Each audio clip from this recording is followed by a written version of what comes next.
Good day, folks, and welcome to another edition of Lumberjack Logic. I'm your host, Neil Johnson. Very excited to be with you tonight, folks, because this is a story. I love it when you can see the panic and the fear in the left. And we are witnessing this right now. So not too long ago, you guys know that Trump signed an executive order on elections.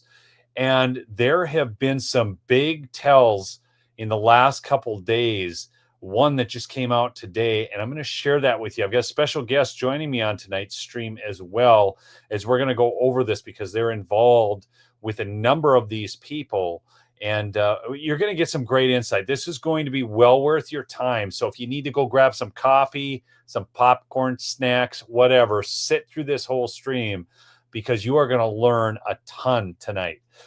Also, have to mention, folks, my sponsor, mypillow.com. Use promo code Lumberjack, folks, for big savings on the best sleep products available. And right now, folks, the best deal. President Trump's favorite product is what? You and my audience know this. Giza Sheets.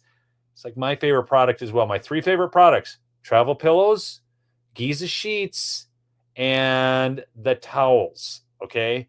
All three of which are on sale right now, but the sheets, the percale sheets, which I want to try those now as well, because they're also made from long staple Egyptian cotton, are only $29.98 for queens and $34.98 for kings.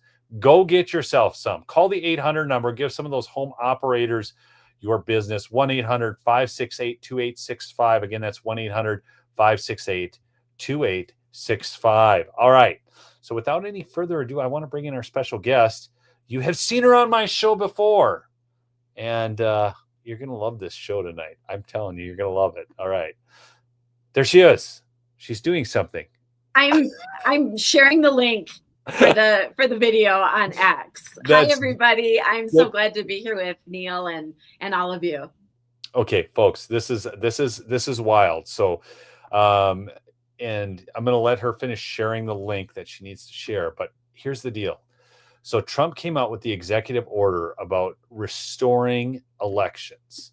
Now, that's, of course, you guys know this.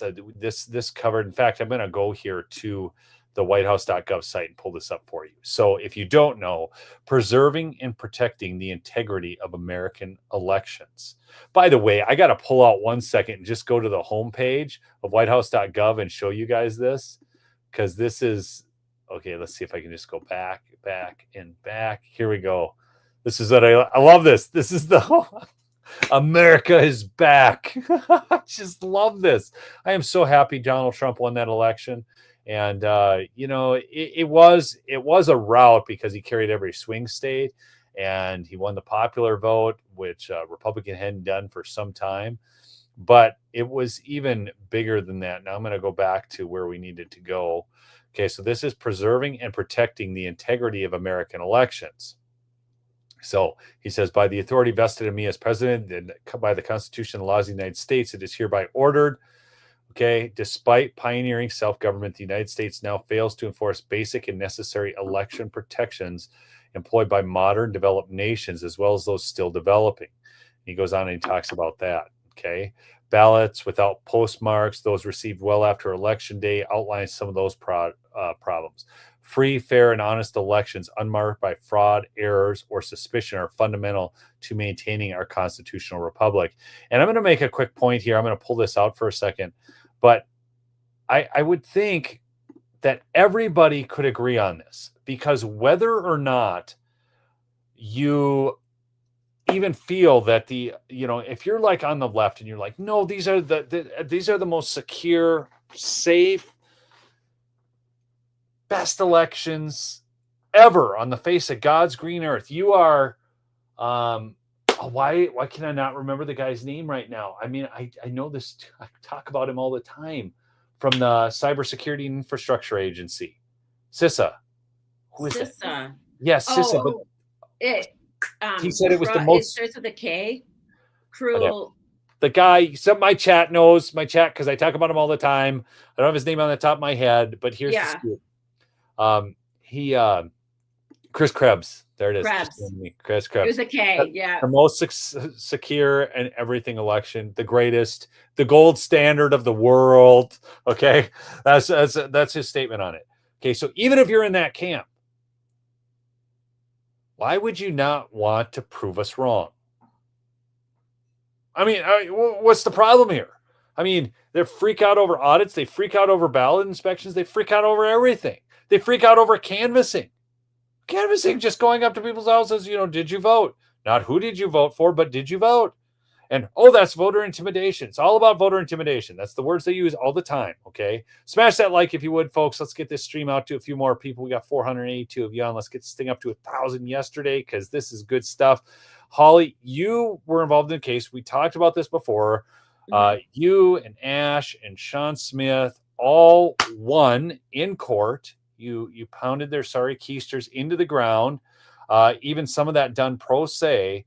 But now some of these same people are involved in responding to Trump's executive order. So, people, I just want you to know, Trump issued the executive order, and now there is total and complete panic on the left. They are putting out. Well, we can bring up that a little bit of that David Becker thing as well. In fact, I can. I'm gonna do that right now. So David Becker is explain him while I'm pulling this up. Yeah, so David Becker is the founder and chief data manager, I would say, across the U.S. He founded ERIC, which is the organization that pretty much has been proven to stuff voter rolls using laundered data. And then he's also a big part of CEIR, which is the Zuckerbucks organization. They were the ones who pumped $420 million into the 2020 election. So David Becker comes from the Pew Foundation, where he,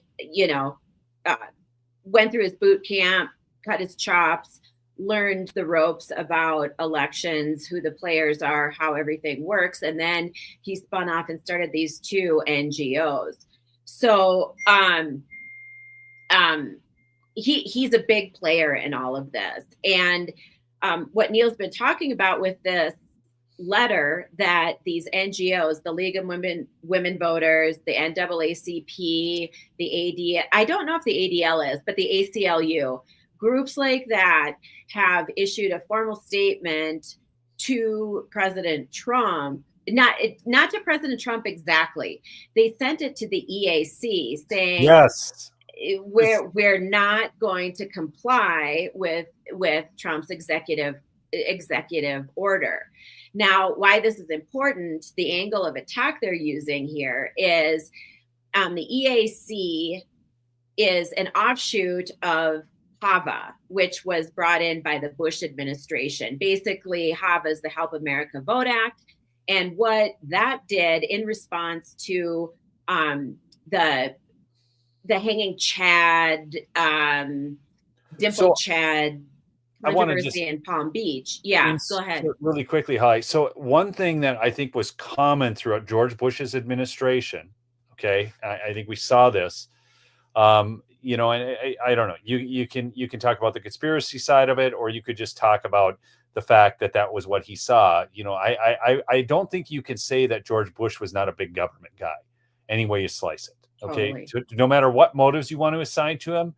So he took and made this Hava, the Help American Vote Act, over, the whole hanging chads and all this kind of crap, always looking for a big government solution. It didn't matter if it was the frickin' airport security, if it was more people in the country, more federal officers through the DHS. Everything George Bush did was grow the government.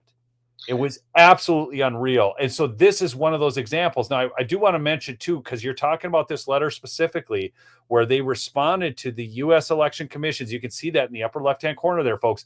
I want you to look up at the top of who's initiating this, right? Mm-hmm. So the reason, and that's who's on the thumbnail. If you don't know who John Brennan is, he's the former director of the CIA, and he's the Brennan Center for Justice. Then you got the ACLU.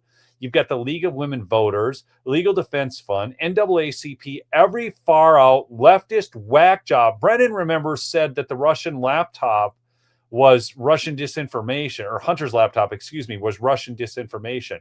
So I just had to get that out as you're going through this. I mean, it's just flipping insane. This is who we've got. That they are. If we'll go through this letter, but they're panicking, folks. They're totally panicking. And you know, let me drop a plot twist truth bomb. It'll take 2 seconds. You know, back to your point, Neil, about Bush bringing in big government. A lot of people don't know this, but Hava was brought in under the Bush administration, as you said, in response to the hanging chads and the Palm Beach, you know, counting drama. What people don't know is Bush and Karl Rove, Cheney, the Bush family, I should say, Bush Family Inc., and Dick Cheney, and a handful of retired generals, they had all invested in this election technology, the early voting machines, the databases, all of that type of infrastructure. They were pre-invested in this. So when they brought in Hava, they made themselves very, very rich off of election. This is like Nancy Pelosi stock trader, which you can follow on X, by the way, and you can perform very well in the stock market because nobody beats the market like Nancy. But this is why. And I think this, you know, I don't want to go down this rabbit trail, but folks, insider trading is happening in Congress all the time because they are writing the bills so they know what's coming down the pike. Okay. Mm-hmm. And then they're profiting off of it. It's sick. It's wrong. So that's exactly it. And so this will tie right back to the letter, this Bush thread. So they bring in Hava, and what Hava does is it has a bunch of provisions within the statute. And one of the things it does is, you know, mandates the modernization of our elections, and it draws appropriations from our taxpayer dollars to modernize and keep our election systems, quote unquote, modern. Well, then the EAC was developed as an independent agency that is designed to disperse all of the money that is allocated to Hava. And so the EAC chops it up into these big block grants and sends it to the states. And the state, and this money is used to buy all of the voting equipment that we're suffering under today.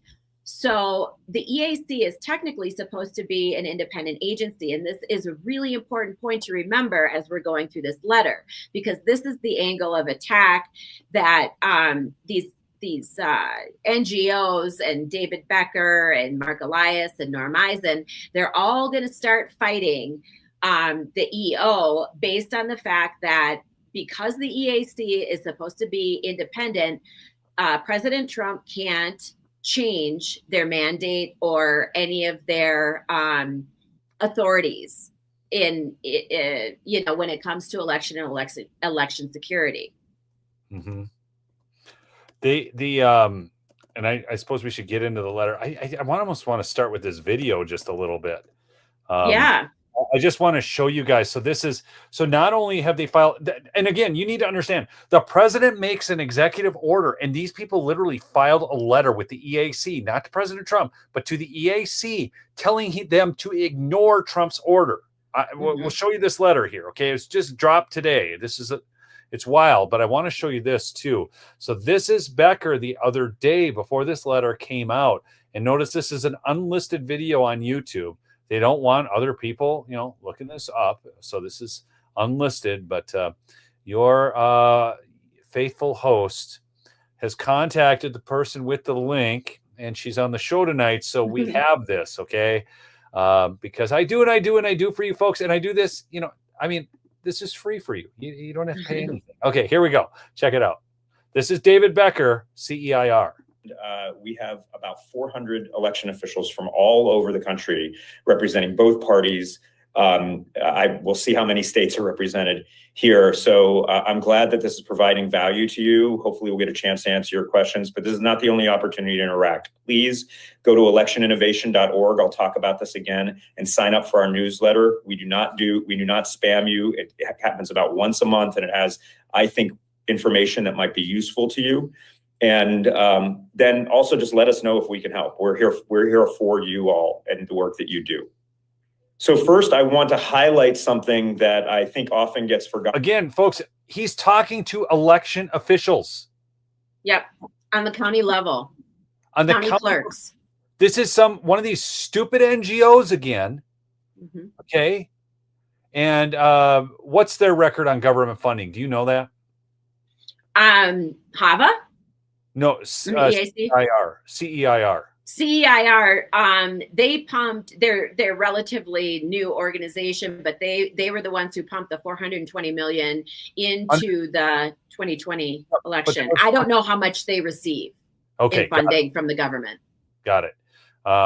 Because Eric, by virtue of being what it is, ERIC, that is receiving government funds because government is paying for it. Mm-hmm.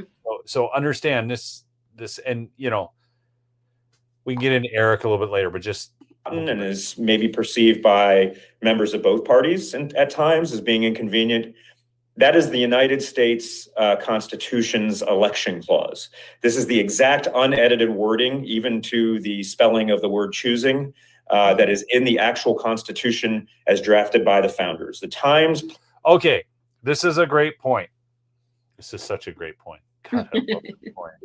I could talk about this for a little while, because they weren't so excited about this back in 2020, were they? No. In fact, they railroaded all these state legislatures, and they utilized Soros-funded secretaries of states and attorney generals in the key swing states to push through their agenda. And that's why we had indefinitely confined voters in Wisconsin. That's why we had mail-in ballots, mail-out ballots. Let's not even call them mail-in, because they were mailing them out to everyone. Mail out and in. We call it universal mail-in ballots, because universal means they send them out to everybody and they mail them all back. They accept them by mail back. Yes. So anyhow, folks, let me ask this question of the chat. I'm going to do an instant poll. How many of you vote by mail or vote in person? Now, I vote in person. I'll just tell you. Now, I have had to vote by mail. I think once it was on an absentee. But now, even though I was going to be gone on election day, I went in early and voted in person. I like it.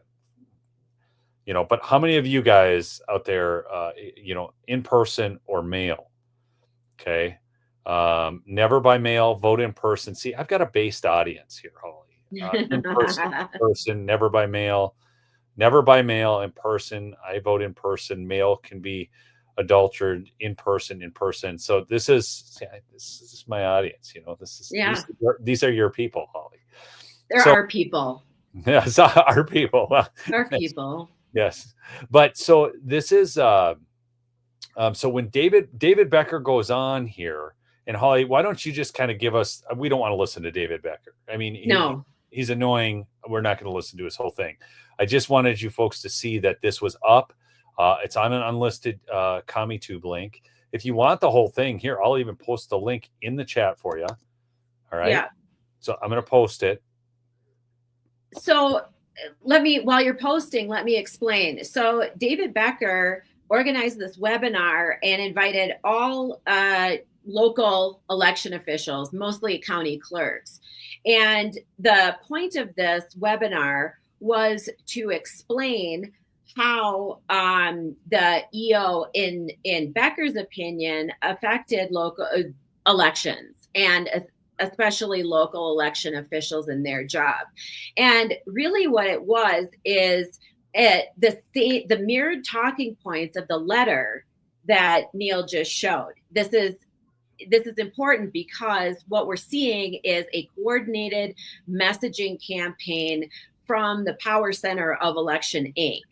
And before I saw the letter, I listened to the David Becker webinar, and what he does is breaks this election EO down with the exact same talking points, and he unwittingly tells everybody what he's most nervous about, what they are panicked over, and where they're going to fight, where they want to fight this EO. And the reason why they have certain areas picked in the EO that they want to fight is because that's where it hits election ink and the election fraud machine so hard, hits them right in the pants. So what we're seeing is Becker actually on a persuasion campaign to the election officials on the local level, trying to make his point and sensitize these guys to saying, hey, this election EO is going to make your life way harder than it is. It's going to make elections far more difficult. It is going to be terrible. And then he goes in trying to be as nonpartisan as he possibly can and picks apart the EO. Unless you really know what the EO says and you know election law, he leaves out some key points in his persuasion. So it's lies by omission is what we're seeing here. And this is a persuasion campaign that's going on all levels throughout the government and the public. And David Becker's delivering the message here to these secretaries of state and county clerks. So he's delivering this message. Okay. And I posted the link. I'll post it one more time for you. Okay. If you want to so this is something for election nerds. If you want to go watch Becker tell you all these things, we're going to go over this letter part of it. Now, I want to bring you back to the executive order because one of the things, and I just spoke with Jared Sessler today, and I don't know if you know who Jared Sessler is, Holly, but he was running for Congress up in Washington State now I'm trying to remember, I think it's Washington's 3rd congressional district against one of the only 2 remaining Trump impeaching Republicans. And interestingly, because Washington has these weird jungle primaries and everything, because Newhouse captured 56% of the Democrat vote, he was able to win by this small margin up there. So Democrats cost a real Republican the seat because of the way those elections are run in Washington State. Now, if you go back in history, Washington State is where, and I'll never forget this election because it was on the 3rd recount. And that was back in 2000 when they got the Democrat governor into Washington State off of the 3rd recount because, and I'm trying to remember, it was Rossi was the candidate for governor, I believe, on the Republican side. And then I can't remember, it was that gal who won, who served 2 terms out there in Washington State. Bad liberal. You guys will know, somebody in the chat will bring it up for me. But so on election, the election was called for Rossi. Then it went to a recount. Rossi won again, a recount, and he won again. And by the 3rd recount, they had found some ballots in the trunk of a car. This is very similar to the election of Al Franken in Minnesota. Yes. That took a 3rd recount. So with know who, just let me interject, who represented and made that represented Franken and made all that happen in Minnesota, right? It was Mark Elias. Mark Elias, yeah. That was one of his first forays into testing and learning whether or not his count forever mysterious ballot surfacing theory would work. And unfortunately it did. It did. Yeah. So this is why I stuck, Brennan on the thumbnail. I was trying to stick a picture of Mark Elias. I didn't know if enough people would recognize him. I know my audience is pretty attuned to Mark Elias and his evil ways. Okay. He doesn't even post on X anymore. Isn't that beautiful? He left. Did he go to Blue Cry? Yeah, Blue Cry lives, baby. He's on Blue Cry. So anyways, but yeah, he's that's what he's up to these days. But I'm going to bring this back in because one of the things that Jared was talking to me, because he was just out in DC, met with 37 congressional offices working to get this codified into law, Trump's executive order on elections. And the beauty of Trump's executive order, and I'm going to actually have a former law professor on to talk about this later this week, folks, the actual law side of this, who can speak about it much better than I can. Okay. But here's the I want you to go to this, because the thing that Jared was talking about is he's just citing current federal law. Yes. Okay. So, they're talking about the state Yes, that is how that side of the puzzle is supposed to work. But there is federal law overseeing elections as well. So federal law establishes a uniform election day across the nation for federal elections, 2 USC 7 and 3 USC 1. It is a policy of my administration to enforce those statutes and require that votes be cast and received by the election date established in law. So this is Trump's legal team writing this, but the bottom line is these laws are already established. And then he cites case law. Numerous states failed to comply with those laws by counting ballots received after election day. This is like allowing persons who arrive 3 days after election day, perhaps after a winner has been declared, to vote in person at a former voting precinct, which would be absurd. Several federal laws, including 18 USC 1015 and 611, prohibit foreign nationals from registering to vote or voting in federal elections. You guys, did you watch my video earlier today with Elon Musk and his buddy, and they're out there in Wisconsin talking about the Social Security Administration and all of the people who are voting in our elections who've been given Social Security numbers who aren't legal residents of the United States? Do you remember how New York tried to get people to vote in municipal elections who weren't citizens of the United States? It was a bridge too far even for a New York appeals court, okay? They will push this until they get their way. Mm-hmm. Do not kid yourself. These people are ruthless, okay? Several federal laws, including prohibit foreign nationals. Additionally, federal laws such as the National Voter Registration Act, and there we go to Hava, requires states to maintain an accurate and current statewide list of every legally registered voter in the state.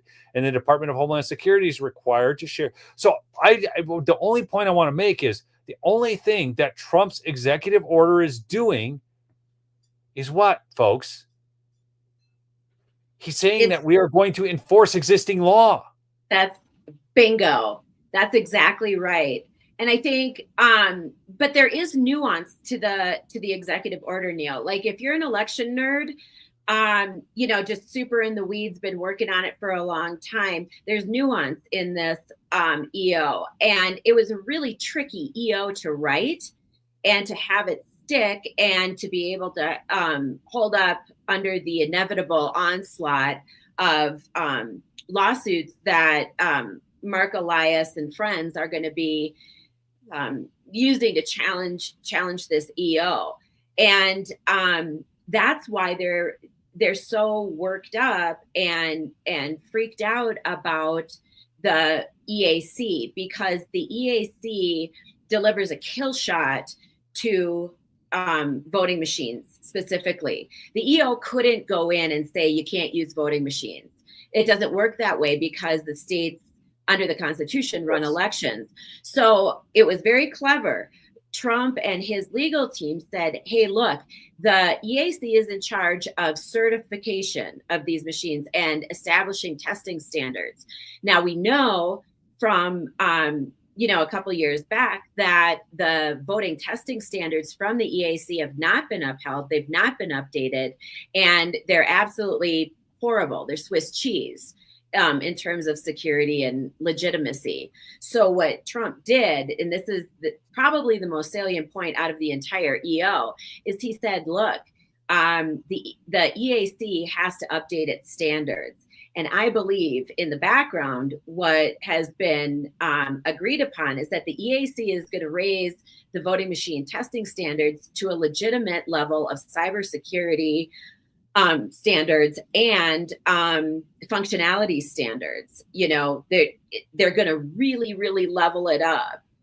What these voting machines have to be able to pass before they're used. That's precisely what David Becker and Mark Elias are all wigged out about, because I have a feeling, and I'm not sure because we haven't seen the exact standards, but they're going to raise them to a level that is impossible to be complied with. And that's the move. That's how they're going to get rid of the machines, because, technically, if the machines can't meet the VVSP standards, they can't be used. They're illegitimate. And this is yeah, it's trickery in a way. It's being clever and smart. But on the other hand, there is a legitimate side to raising the standards, because we know voting machines can't ever be made secure. And so that's how they're getting around getting rid of the machines. Well, but they're not hooked up to the internet. No, of course not. Not with the multiple Wi-Fi modems and whatever modems embedded in there. I mean, they're like the grain of sand, and there's like 100 of them embedded in these Chinese-made machines. But no, they don't just turn on. They don't work like every other Wi-Fi modem in the world. I just had to bring it up. I mean, I was like, I couldn't believe they kept running with that. And then we saw out of the case in Michigan, especially. Oh yeah, DePerno's case. Yeah. Yes. God bless Bill Bailey, and God rest his soul. I mean, he was a great guy. Miss him. Yeah, true patriot. Yes, he was. Yes, he was. Did you ever see the video when Joe Biden's motorcade went by his home? No. Yes. So Joe Biden visited Antrim County and drove right by Bill Bailey's house. Like it was like some intimidation move or something. I mean, it was ridiculous. Well, Biden didn't even know what planet he was on. So there was probably wasn't him directing a motorcade. No. So it was the dude in the mask with the weird earlobes. So do you know what's interesting? And we'll have to pull up this letter, but Elon Musk said this would be yesterday. And the video, folks, if you haven't seen the video I did earlier with the punk Elon Musk on the front, it was an upload video, not a live stream. You got to go watch that because you've got to look at those numbers from Social Security and how many people were getting Social Security number and voter. How many people saw that video? I want to see. Just give me in the chat here. How many of you saw that video earlier today? Elon's video. Yeah, it was Elon Musk, and you want people to say like I saw Elon's video. Yeah, okay. Yeah, I saw it because I'm curious. This was a big like almost a bombshell to most people. Now, yeah, I think we always kind of knew this was going on, but they're inside and they've got the numbers and the data, and they're able to address that. It's really actually a fairly significant discovery, folks. Yeah, a bunch of you saw it. Okay, good. But let's go to this letter. Let's talk. Am I on the letter now, or am I back to the? No, I am not. I'm gonna remove this. There's this the letter, right? No? Yeah, they outline the points on there. Oh, no. Here it is. Here's the letter. Yeah, there you go. There we go. So here's the letter. Okay, now, people, this is from all these organizations here. Brennan, Center for Justice. That is like the phoniest name of all time. Center for Justice. The guy literally told us that the Biden laptop was Russian disinformation. He's one of the 51 spies who lied, folks. Yeah, and the thing about the Senate is Brennan Center for Justice is attached to NYU's law school. So it wraps in this ridiculous leftist indoctrination move throughout classes and classes of up and coming, new lawyers. So this is the other way that they're controlling, especially the judiciary and the legal system, is that the Brennan Center cranks out social justice warrior lawyers year after year. It's wild. Yep. So this is let's now a lot of these people too, and I think this should be noted. These are the same people who sued you. That's right. So at the very bottom, the lead counsel for the League of Women Voters, her name is Selena Stewart. She was the one who we believe incited the whole lawfare onslaught and sued us. She's in there. She signed on to this letter. And the other notable person who was involved in our lawsuit is Derek Johnson. He's the head of the NAACP. So this is no small spuds. These guys are the power players in DC, and they know pretty much everybody. And this letter also connects to some other communications that involve another group that represented the plaintiffs. They were a legal activist law firm called Free Speech for People. They're signed on to this, not this particular letter, but this concept. And there's been a couple other communications. They're signed on to that one too. So you could tell whatever we were doing, I mean, we were just small spuds in Colorado, just doing our civic duty, canvassing, checking, the integrity of the publicly available voting records.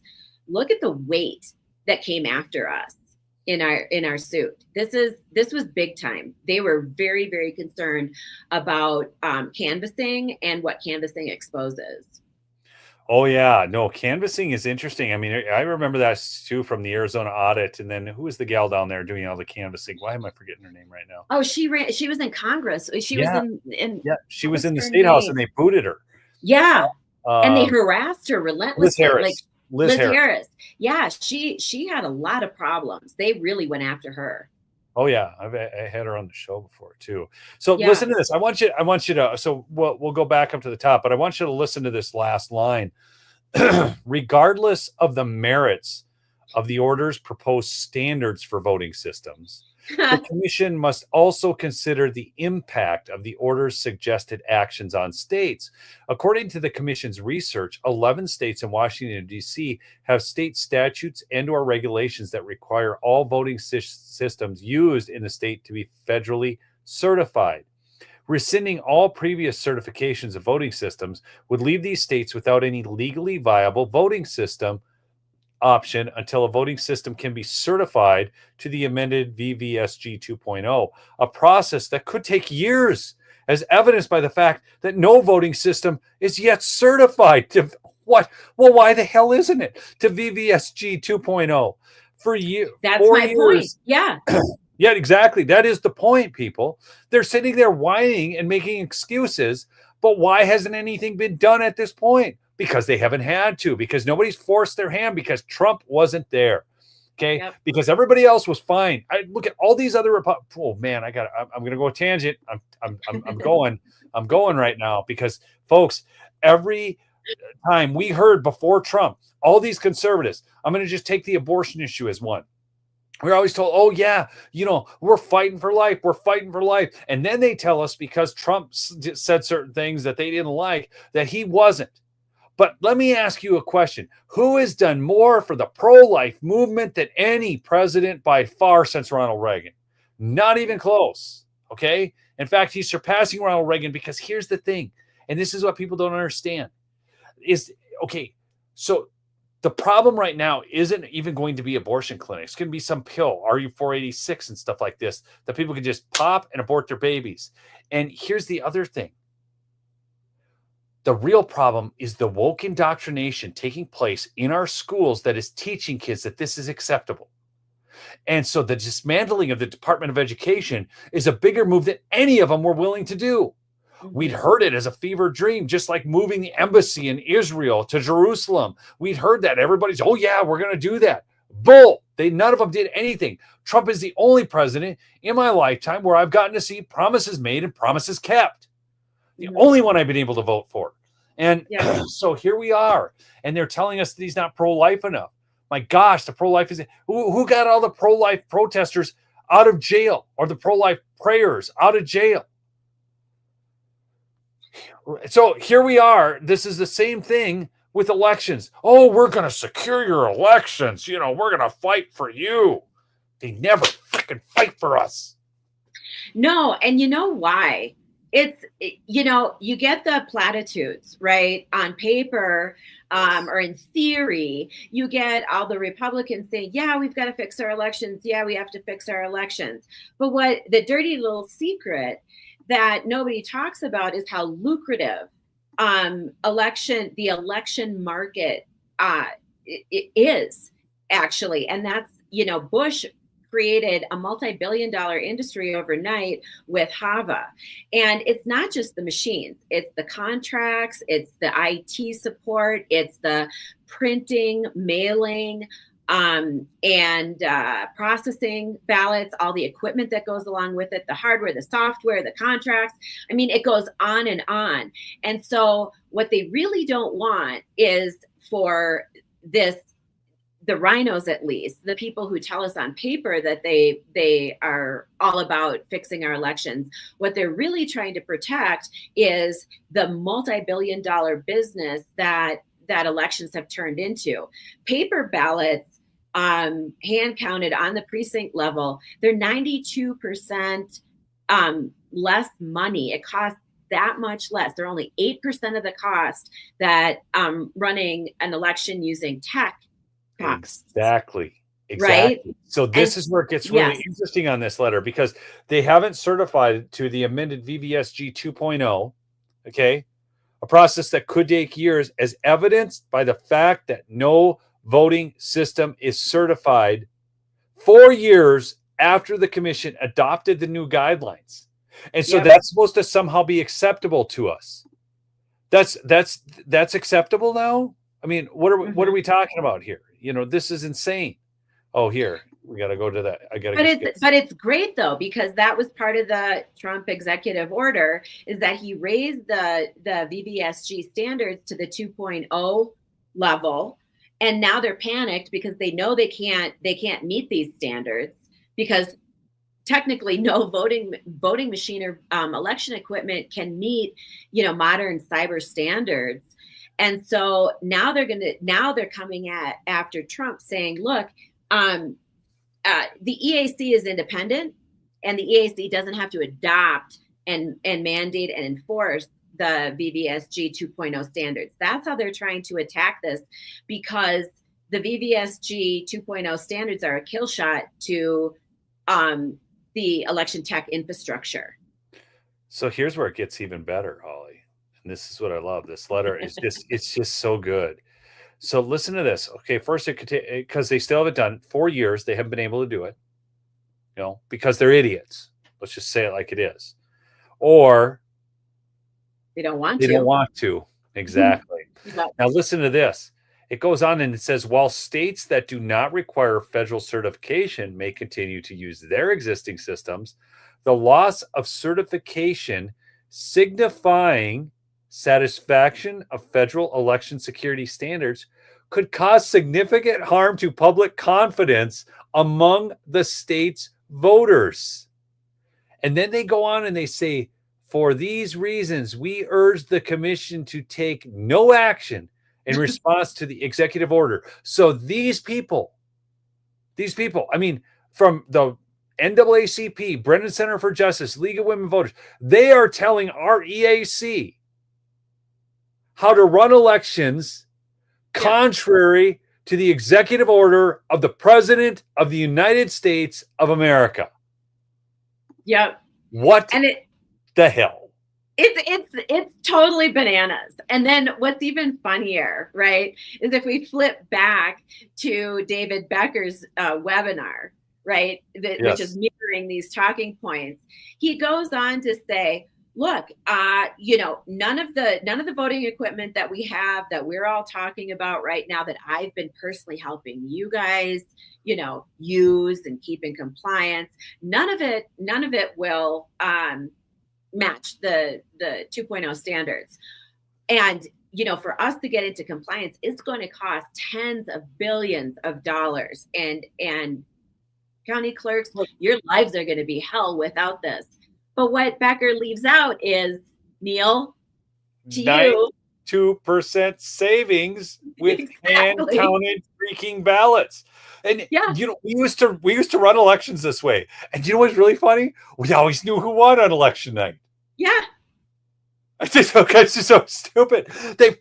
This is what they call, folks. This is what's called a straw man argument or a red herring. They're throwing out stuff. They're conflating issues that don't even have to be issues. Mm-hmm. Because all you have to do is hand count the ballots. Yeah. And what's even money, we'll get the results. And what's even more wild is I've worked with a whole bunch of, oldsters who have, been in the election game forever. Yes. The cadre of little old ladies who Yes. ran They're beautiful. the polling stations. And I was talking to one of them a couple months ago, and I said, "So what do you think about this?" Her name is Ruthie. I said, "Well, what do you think about this? What if we go back to hand counts?" And she's like, "Oh yeah, I just have to go back to my drawer and find that manual. We've got it all down. We know exactly what to do. It's just like riding a bike, and so it's not that hard, It's not hard.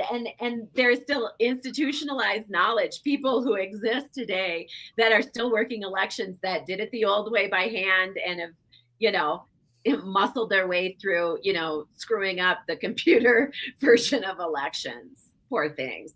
But I'm ready for the Ruthies to come back. I'm ready to jump in the mix with them.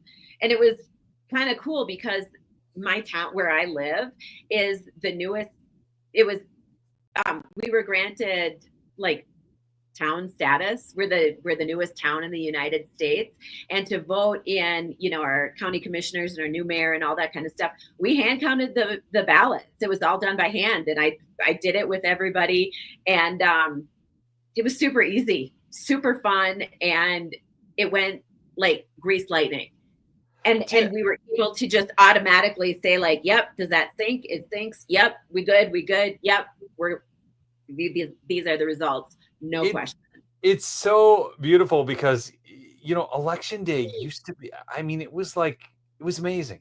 I remember, you'd go show up at election day, everybody's in line, you're filling out your ballot, and people are all they're chatting. They're not going to tell you who they're voting for typically, right? Everybody's kind of tight-lipped. It was just, you'd see your neighbors, people from church, whatever, and then you'd go cast your ballot, and then they would count it at the precinct level.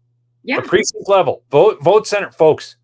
If they try to push any vote centers in your state, these big counting centers, get that crap out of your state so fast you can hardly stand it. Yep, that's where a lot of the fraud is. That really facilitates a lot of fraud. And if for people who don't know, So just for a primer, if you guys don't know, precincts are 2,000 people, 2,000 ballots.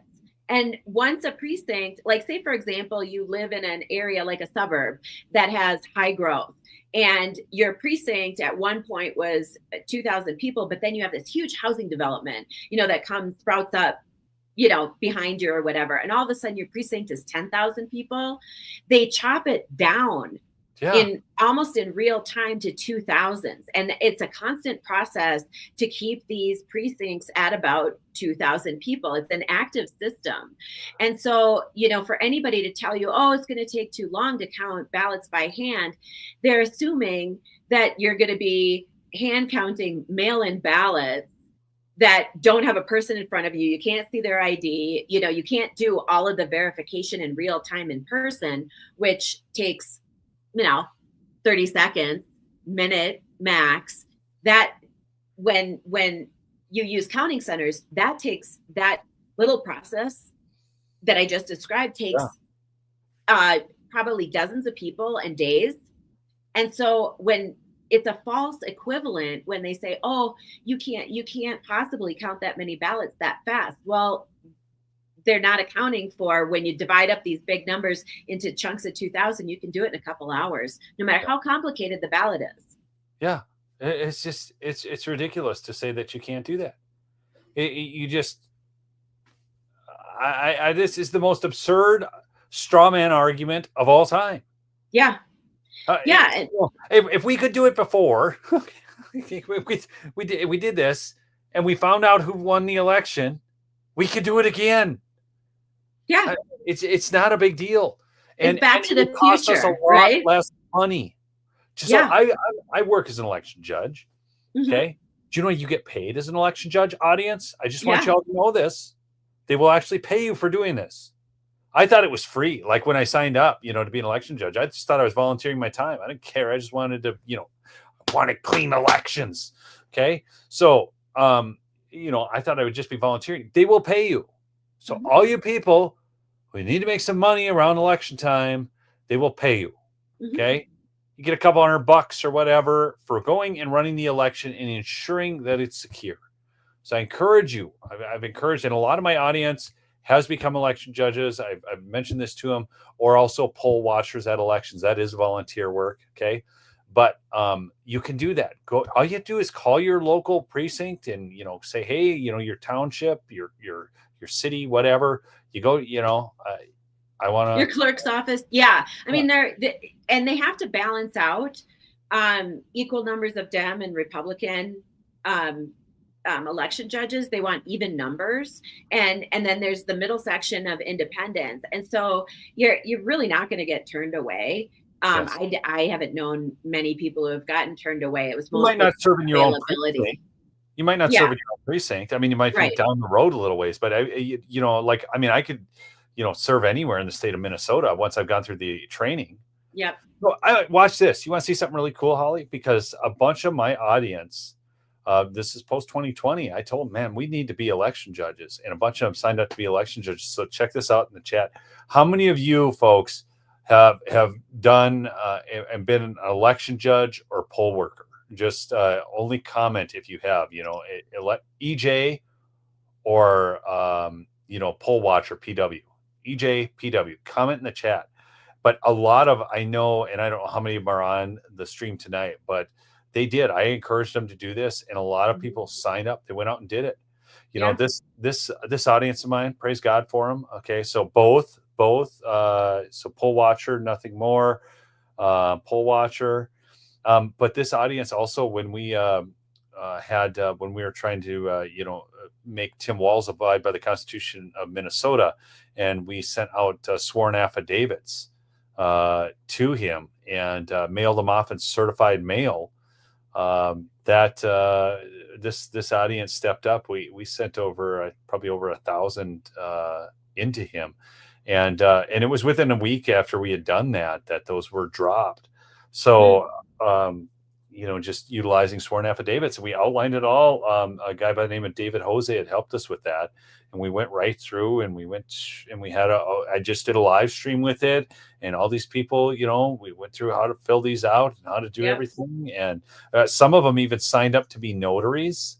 They became notaries just so they could notarize for people, and so it's all on the local level. I mean, that's the thing. They want to keep pulling elections out of local control, because once they start doing that, once they start pulling the control out of the local level, they centralize control. So it goes from precinct. What the first move was to county, county voting center, county consolidation. Now the next move we've seen in Colorado is centralizing the majority of the responsibility and the power. And this gets into the weeds a little bit, nerdy weeds, but they're really trying to push control up to the state level under the Secretary of State's purview. And that's the kiss of death for us. We need to keep things decentralized and analog, because when we do our elections, when we conduct them on paper, pencil, hand counts, touching our ballots, that kind of thing, fraud is so much harder to scale. It doesn't mean that election fraud doesn't happen. It turns out to be more voter fraud on that level, which is a different scale than election fraud. And so that's why they don't want us to be handling our ballots, seeing with our own eyes, touching things, interacting with each other, looking at the paper, because you can't scale fraud easily that way. You would, to throw a county election on a precinct level, you would have to have dozens of people in on the ruse. Whereas right now, when it's all centralized and digitized, it's a keystroke that you can manipulate data, you can manipulate outcomes, you can screw with the records, you can do all sorts of stuff. And the nature of that kind of manipulation in the cyber world is that it automatically covers its tracks. That's the nature of cyber crimes. And that's why it's so difficult to prosecute. Yep, exactly. Look at this. Somebody ran a poll on whether or not the guest was good, and everybody likes the guest. Thanks, guys. So it was like one. You guys Well, I saw this, like it came across one if you like the guest, and they're all responding with ones. Look at Thank that, you. You know, you guys want a little inside scoop? Neil and I met at the Cyber Symposium. Yeah, he was with CanCon, Bahizzi, Marcus D, you know, some of the old, you know, the OGs in there. And that's where we first met. Yes. Yeah. It was the Mike Lindell Cyber Symposium. And I'll never forget, because there was literally, this is real, people. One of those spy planes was overhead trying to gather cell phone data. And you could see it. You could see it on the plane tracking app. You didn't know this, Holly? No. There was a plane in the air. One of those spy planes gathering cell phone data. No kidding. Yeah, no kidding. Wow. So spying on Americans, because that's the good use of our dollars, and that's the good use. That's a government that's not afraid of the people. Yeah, exactly. You know, a dirty little secret from the Cyber Symposium is I was sharing a room with a bunch of gals from Colorado. Ash in America was there, and I made a bet that if Jenna Griswold ever went to jail, I have to get a tattoo. Of Ash's handwriting that says "It's for the nation." Now, you can tell I probably had a beer or two after, you know, when I made that deal, but she will not let me forget this. Well, so, you know, it might happen this year. I want it, but I don't. Yes, I understand. Yeah. Like, you know, do you know what? Do you know why I won't get a tattoo? I've never seen a tattoo look good on an old person. Oh, wrinkles. No. I don't want any tattoos. No, I don't either.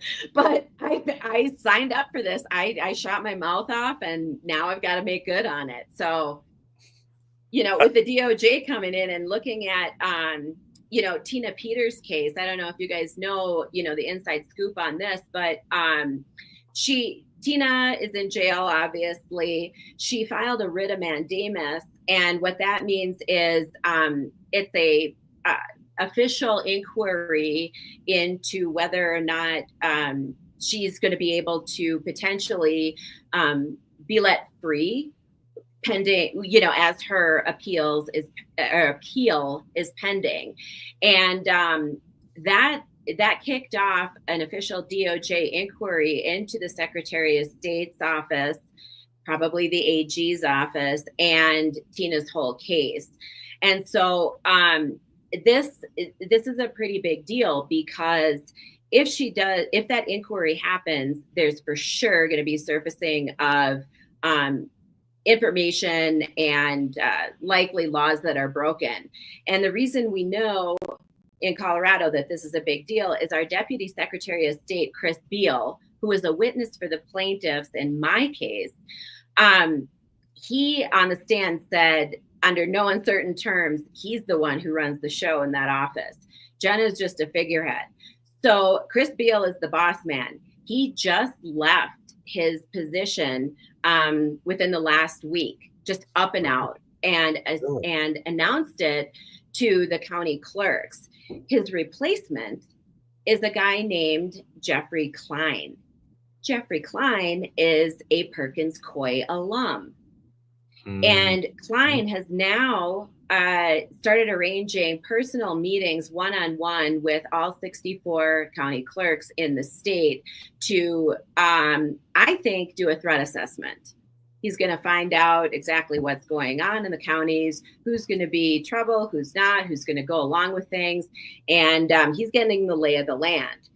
So I'm assuming, given Colorado is the election fraud test kitchen, and we know Jenna Griswold is a crook. She doesn't even follow the laws that she's written. I think there's going to be a battle royal against this EO, and I think Colorado's going to be playing a big part in it. And I think Klein is going to be leading the charge. Interesting. Interesting. That's very fascinating information. Mm-hmm. Well, folks, I mean, look, if you can't figure out after all this show that we went through that there is true panic in the deep state right now, in the election apparatus, in the election fraud apparatus. You're missing the boat, man. I'm telling you, this is real. I mean, when they're sending out, they're literally telling the EAC to defy a president, and they're throwing up all these straw man arguments, but they're telling these are NGOs, they're quote unquote nonprofits with the people making $500,000 a year on their board and whatever. But these are the people that are not even government officials telling the election workers to defy an executive order. Yeah, this is the shadow government. This is the USAID funded shadow government in action. These NGOs are the enforcers, and they're not going to give that roll up easily. Yeah, and they're freaking out right now because this is their baby. This is their baby. Hey, really quickly, got to mention again, go check out mypillow.com, the spring sheet sale right now. Save 50% or more on the Giza Dream Sheets. The Percale sheets, folks, they're $29.98 for queens, $34.98. No, I'm serious. This is the best deal I've ever seen on this. I've only seen it once before. And this is a ridiculous deal. These are the best sheets. I saw somebody say earlier, I can't believe he doesn't use USA cotton. You try these. You try long staple Egyptian cotton and tell me if you're ever going back in your life, because you won't. No, I'm serious, man. Long staple Egyptian cotton. And you know that there's no good weavers to put sheets together in the US. So Mike makes a lot of his products in the US that he can, but we need to get American manufacturing back. That's what President Trump is trying to do. Mm-hmm. So call him at 1-800-568-2865 or go to mypillow.com/lumberjack and you'll see the great deals. The My Cross is 30% off there. It's 20% off on the homepage. You get the best deals. Because you, my lovely audience, are so great. We get the best deals. Okay. We do. There's three of us that get these deals because we're like the top producing for Mr. Lindell. So that's why, he always comes on the show and, wants to talk to y'all and sell you some sheets, but anyhow, that's it, folks. I'm going to bring this to an end. We're at an hour, but thank you for listening. Like I said, I am going to have a former law professor on later this week. We're going to talk more in depth about the legalese behind this executive order and why this is so good. But this is what we have all waited for. My audience, this is the big nut for us. All these other things are gravy. This right here, securing our future elections. This is where the fight is. This is where it's at. We don't have free elections. We don't have anything, Holly. That we don't. And if I can just put a quick plug in, if anybody wants to learn more about the lawsuit and the lawfare that Colonel Sean Smith, retired U.S. Air Force Colonel, and Ash in America are going through, it's at givesendgo.com/stop NGO lawfare. And even if you don't want to donate or can't donate, that's totally cool. Understand. But there is like the whole story of the case in the background is there. It's kind of the one-stop shop. And if you can get the word out on our case, we are really in a pinch. We're trying to raise $60,000 in a really short amount of time so we can get this law overturned. And we think we're going to be going to SCOTUS with this one. So any help you can give is great. And prayers are great too. Yeah, I'm going to end this stream by praying for Tina and also for your case. This is and I'm posting this link, folks. If you can go give some money. This is literally a case that's headed to the Supreme Court. This is going to decide a lot on future elections. This is important. And they fought this. Sean, he did not fight a pro se. He hired an attorney. You started with attorneys, but you ended pro se. Mm-hmm. As did Ash, and you guys won. Okay, and that's a big accomplishment. There's a gal by the name of Leah Hoops out in Pennsylvania who also fought pro se and won. And I think that oftentimes the lawyers are more interested in billable hours, and you're fighting for your life at this point. Mhm. You literally were. I mean, you've got the NAACP, League of Women Voters, all these people after you. Yeah. We that- had over 15 lawyers from all of these organizations against us. And Ash and I did it, for a portion of it ourselves. And when we did have representation, we had 2 lawyers. But, we went pro se because we didn't believe that our lawyers were going to fight it properly. We were just like, you guys aren't getting this, screw it. We're going to try it ourselves. But we were also flat broke, and it worked out in our favor. But an appeal is a totally different bag of beans. It's not something that you can do by yourself very easily. So that's why we have lawyers for this round. So there it is, givesendgo.com/stop NGO lawfare. If nothing else, go over there, and I can even show you guys the page if I put it up in the Safari window here. I've got my Firefox window up, which is not, but I'll show you the page so you can see that you can go there and get the information. Okay, right there. So there's the campaign. Okay, and then and then you can read. Well, why did that go? I got a Kerry Lake story up there. Okay, so yeah, it just goes through the whole thing. It gives you the background, and it kind of gives you some juicy details about how nasty these people are. And to think that for decades they've been using our own taxpayer dollars funneled through USAID that goes to these NGOs, and then the NGOs turn around and attack us. I mean, not just us. It's across America. There's so many people who have been victims of this, but it's mind blowing, and it's got to stop. I've said it before. I'll say it again. It's not an NGO if the majority of its funding comes from the government. That's ridiculous. If any funding comes from the government, it's not an NGO. Folks, join us in prayer here. Father God, we just come before you today in the mighty name of Jesus Christ of Nazareth. We thank you for all that you've done, for the beauty of the world that you placed around us, Lord. You are so good. We rely on your promises and your goodness because that's all we have. And so, Father, we just pray for this lawsuit with Holly, with Ash, with Sean, Lord. We pray for their victory. And we also pray for Tina. Be with her in prison. Comfort her, Lord. Wrap your loving arms around her. Send your angels to guard and watch over her. Lord, just help lift her spirits and get her out of there in Jesus' name. In Jesus' name, get her out of that prison. In Jesus' name, amen. Amen. All right, folks, thanks so much for listening to another edition of Lumberjack Logic. You're the best audience on YouTube. You know that. You know how I feel about you because you stuck with me through all these times of production, no production, strikes, no strikes, whatever. You're the best. So thank you. All right. Most inconsistent podcaster in America, and you're still here. All right. Peace out, folks.